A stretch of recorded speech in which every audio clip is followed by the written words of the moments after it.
আমার কাছে কয়েকটা প্রশ্ন এসছে, 3-4টে প্রশ্ন এসছে। আজ আমি সেই প্রশ্নের উত্তর দেওয়ার জন্য বসলাম এবং প্রশ্নের উত্তর দেব। আমার প্রথম প্রশ্ন হচ্ছে, শিব ঠাকুর নাকি পরম বৈষ্ণব। আমরা শিব ঠাকুরকে নাকি পরম বৈষ্ণব রূপে দেখব, শিব ঠাকুর নাকি পরম বৈষ্ণব হয়ে বসে আছেন।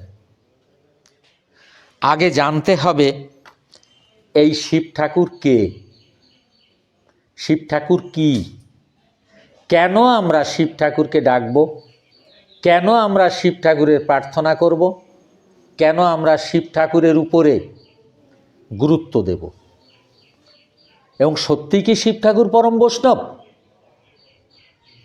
ঠিক এই জায়গাটার উত্তর আজকে আমি জগৎবাসীকে দেওয়ার জন্য বসেছি এবং তার উত্তর দেব।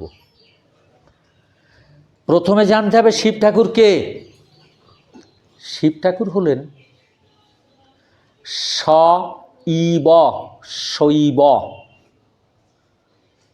স-ই-ব, আবার বলছি স-ই-ব, শৈব, শৈব থেকে শিব। সূর্যের তাপ এবং আলো পৃথিবীতে আসছে শূন্য দিয়ে, এই শূন্যটাই শিব শক্তি। আমি পরপর ব্যাখ্যায় যাচ্ছি। শূন্যটাই শিব শক্তি। কোথাও কিন্তু সূর্যের আলো এবং তাপকে শূন্য বাধা দেয় না, তিনি তা খুব গুরুত্ব সহকারে গ্রহণ করে নেন, কাউকে বাধা দেন না। যেমন বায়ু চলছে, বাধা পড়ছে কি? পড়ছে না। যেমন মেঘ চলছে, বৃষ্টি হচ্ছে, বাধা পড়ছে? পড়ছে না। আমরা শ্বাস প্রশ্বাস নিচ্ছি, চলছি ফিরছি, বাধা পড়ছে? পড়ছে না। এটাই শিব। স-ই-ব, শৈব, ইব, শিব। শিব শব্দটা এই। ঠিক আমি এর আর একটা পর্যায়ে ব্যাখ্যা করি। তারক বোম। তারক মানে রক্ষক, বোম মানে শূন্য। শূন্যই আমাদেরকে রক্ষা করে, তাই তারক মানে রক্ষক, বোম মানে শূন্য। শূন্য আমাদেরকে রক্ষা করছে, তার নাম তারক বোম। এর আর এক নাম মহেশ্বর, মহাশূন্য, মহাসরোবর।